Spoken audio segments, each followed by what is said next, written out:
গীতাটা হলেন মহাভারতের একটা পাঠ। ভগবান শ্রীকৃষ্ণ বলেছেন গীতাটা হলে আমার হাত। ভগবান শ্রীকৃষ্ণের বাণী শ্রীমদ্ ভগবদ গীতা অমৃতের খনি। সনাতনী দশবিধা সংস্কারের প্রত্যেক অনুষ্ঠানে অকেশনে শ্রীমদ্ ভগবদ গীতা বৈধ বলার প্রয়োজন আছে, কেননা কোন যুগ ঋষির বাণী নয়, ভগবান শ্রীকৃষ্ণের মুখের বাণী।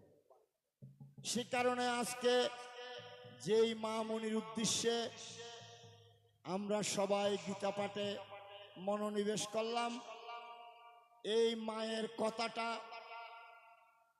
অনেক অপরিসীম কথা। মা আমাদিগকে জন্ম দিয়েছে, মা আমাদিগকে 10 মাসের 10 দিন গর্ভে ধারণ করে রেখেছে। কেননা গর্ভে ছিলাম, ভালো ছিলাম, ঘুমে পরে খেলাম মাটি, ধাত্রীবা কেটেছে নারী, মায়ার বাঁধন কেমনে কাটি। এই